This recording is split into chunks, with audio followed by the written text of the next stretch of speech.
We got a 5-alarm spicy Jesus here, folks.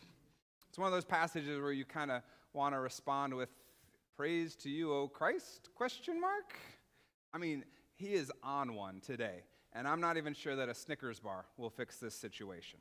Although you never know. Candy is always a viable option when it comes to mood improvement. I really miss those, "You're not you when you're hungry" Snickers commercials. They were great, and there are so many Bible passages from both the Old and the New Testaments that would fit perfectly into that format. Some influencer on Instagram really needs to get on that. I will say, though, that despite how negative and intense and even violent this passage might sound, there is some good news here.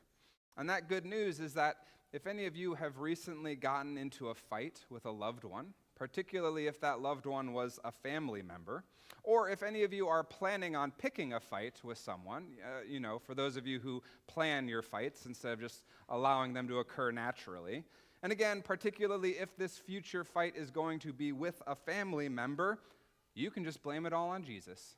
You do not have to take any responsibility for it. After all, Jesus just said that he came to set father against son, mother against daughter, mother-in-law against daughter-in-law, which apparently was an established trope well before the invention of the sitcom. Now, I highly doubt that blaming whatever fight you've just had or, again, are planning on having on Jesus will actually work. But again, like with the Snickers bar, it's worth a shot, right? All jokes aside, though, this is a really difficult passage. It's one of those complicated ones that takes a lot of unpacking to make sense. It's jarring. It feels so out of place, in large part because it contradicts a lot of what Jesus says in other passages throughout the rest of the Gospels. I mean, he was lauded as the Prince of Peace at his birth, right? And so it just feels so out of character. It doesn't align with who we know Jesus to be. But as I was preparing for this sermon, I had a new, or at least new to me, realization about this passage. As good old King Solomon says, there is nothing new under the sun. But I realized that while this passage might be hard for us to hear, there were most certainly some of Jesus' followers, perhaps even some of the 12 disciples, for whom this passage would have been music to their ears. They would have been so excited and even relieved to hear Jesus talking in this way, hear him saying these kinds of things. In my sermons, I often talk about how Jesus wasn't the Messiah that people expected. For those who believed in the Messiah, and not all Jewish people at the time did, but for those who did, most of them would have been anticipating a warrior king, someone cut from the same cloth as King David. A mighty leader who would unite the people of Israel, drive out, and most importantly, punish the evil, wicked Romans. This long-awaited Messiah was supposed to exact revenge on all the enemies of Israel for the years of oppression and subjugation that they had experienced. And instead, what they got was Jesus, a man who preached about loving your enemies, praying for those who persecute you, turning the other cheek when someone strikes you, and offering up your shirt to someone who has already taken your coat. Jesus was not the Messiah that the people were expecting, except, of course, in this passage. This passage where he proclaims that he has come not to bring peace, but a sword. And I am sure that there were some in the crowd who were thinking to themselves, finally, this is what I've been waiting for. Yeah, sure, the healings and the parables were great. They built goodwill with the people and helped to establish his relationship and increase his following. But now he's really transitioning into this next phase of his messiahship. Finally, he's talking about swords and weaponry, which means battle plans can't be far away, right? He's announcing that he's here to stir things up, to create discord and strife. In short, no more Mr. Nice Jesus. It's odd to think about it this way, but there absolutely were people who heard this message and were so stoked. And actually, there are still some Christians today who gravitate toward this passage when they think of who Jesus was and what he came to do. People like Christian nationalists and others who seek to use Jesus and religion to justify their own pre-existing violent urges and desires. Unfortunately for them, but fortunately for the rest of us, that is an entirely incorrect understanding of what Jesus is getting at here. Jesus says that he has not come to bring peace. What exactly does he mean when he uses that word? There are some who would define peace as simply being the absence of war or conflict. That would have been particularly true in Jesus' day and age, when coincided with the famous Pax Romana, the Roman peace, a period that lasted roughly from 27 BC to 180 AD. If you go to the Wikipedia page for Pax Romana, it is described as one of the longest enduring periods of peace in history, which is a little sad. That in the grand scope of human existence, a mere 200 years is lauded as this amazing victory. It's also a pretty Eurocentric perspective to take, because I'm sure that there were conflicts happening elsewhere in the world. But it also feels somewhat disingenuous. Because yes, it was a period of peace, but it was peace that was created through military domination and oppressive government control and oversight. It was a peace that existed because people were so afraid of the power and the might of the Roman Empire, or had been so badly beaten into submission by their armies that they dared not fight back anymore. The wealthy lived lives of lavish luxury, say that 5 times fast, while the poor suffered, begging for scraps only to be placated by that policy of bread and circuses, which provided momentary distraction from their lot in life, but did nothing to address the deeper systemic issues that existed.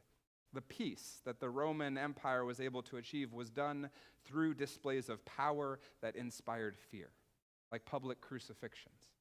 And it was done at the expense of the well-being of all the people. There's no way to know for sure, but I wonder if that was the peace that Jesus was speaking against. When he says that he came not to bring peace, did he really mean that he didn't come to bring that kind of peace? Because when he speaks of the sword, the disagreements that would arise, those aren't his intended purpose here on earth. Spreading discord and strife and inspiring familial disputes, those weren't Jesus' end goals. God didn't take on flesh and come down to earth in the form of Jesus just to drive a wedge between family members for the heck of it. No. But Jesus was warning us that all of that was within the realm of possibility for those who chose to follow him. Because when you preach and teach the radical kind of love that Jesus came to preach and teach, those kind of conflicts are inevitable. They were bound to arise. They were a natural byproduct that resulted from hearing this worldview-altering message, a message that proclaimed the inherent worth of all human beings, regardless of class or gender or race or sexual orientation or identity, a message that proclaimed that God's love is unconditional, that there's nothing that we can do to earn more of it, and there's nothing that we can do to lose it, because God's grace is given as a free gift. It's not something that we earn by perfectly following all the rules, which is an idea that undermined the patronage system that existed in Roman society at the time, where everything that you did was either to pay off a debt or to indebt someone else to yourself. And Jesus' teaching is about power and wealth. Those certainly weren't going to win him any friends with the elite or anyone who wanted to become the elite someday, because he taught that those who were in positions of power should be more concerned with the well-being, the welfare of the poorest and the most vulnerable, and that they should be less preoccupied with staying in power and lining their own pockets while they were there. Unfortunately, that is a lesson that we are still trying to learn to this day. And all this connects back to that idea of peace, because peace is not simply the absence of war, the absence of conflict or tension. Peace is, as Dr. Martin Luther King Jr. said, the presence of justice. The idea is that Jesus came to share were going to upset some people, cause some friction, some tension, which is why Jesus said what he said, that he had come not to bring peace, but a sword that would cut through the oppression, the exploitation, the us versus them ways of thinking to cut through the injustice that existed during this so-called great era of peace. Jesus came to set us free. Free from sin, free from the power of death, free to speak truth to power without fear, and free to go against the grain when our morals and our values demand it. Because the kind of peace that the Roman Empire had created was predicated not just on fear and the oppression of certain groups of people, and also relied on the blind obedience of so many others, a tactic that has been repeated and replicated throughout history. There's a piece of public art in Chicago that's known to the locals as the Giant Legs. And it looks a little odd, but it has a powerful story behind it. And while I have seen it on numerous occasions, both while I was living in Chicago and on subsequent visits, I only recently learned the meaning behind these sculptures. The work is called Agora, and it can be found at the south end of Grant Park, just a few blocks away from the Art Institute, the Bean, Buckingham Fountain. And it was created by a woman named Magdalena Abakanowicz. And she grew up in Poland during World War II, and then lived for 45 years under the harsh governing of the Soviets. The sculptures are meant to stand as a warning against the power of groupthink and mob mentality. Throughout her life, Magdalena witnessed millions of people who, for one reason or another, blindly followed the orders of dictators, and the results were horrific.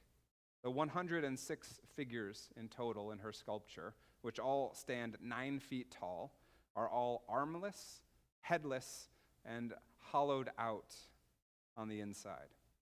And they represent all of the people who sacrificed their own agency, their free will, the very core of who they were through the blind allegiance that they showed not only to their leaders, but to the systems of inequity and injustice that they perpetrated or perpetuated. Peace through blind obedience is not true peace. Peace through fear is not true peace. Peace through oppression or violence or control is not true peace. True peace requires justice. It needs love. It cannot exist without equity and agency and freedom.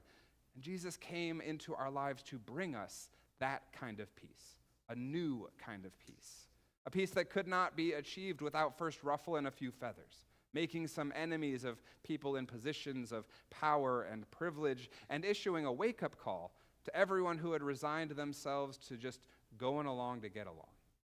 Jesus calls us not to settle for these lesser forms of peace, peace that exists at the expense of justice or mercy or love or equity or freedom, because true peace, the peace of God, the peace which surpasses all understanding, that peace requires the presence of all of those things. The kind of peace that threatens the status quo and can scare people who are comfortable with or benefit from the way things are, which is why the inbreaking of the kingdom of God can seem like such a slow and painful process at times. But it is worthwhile, nevertheless.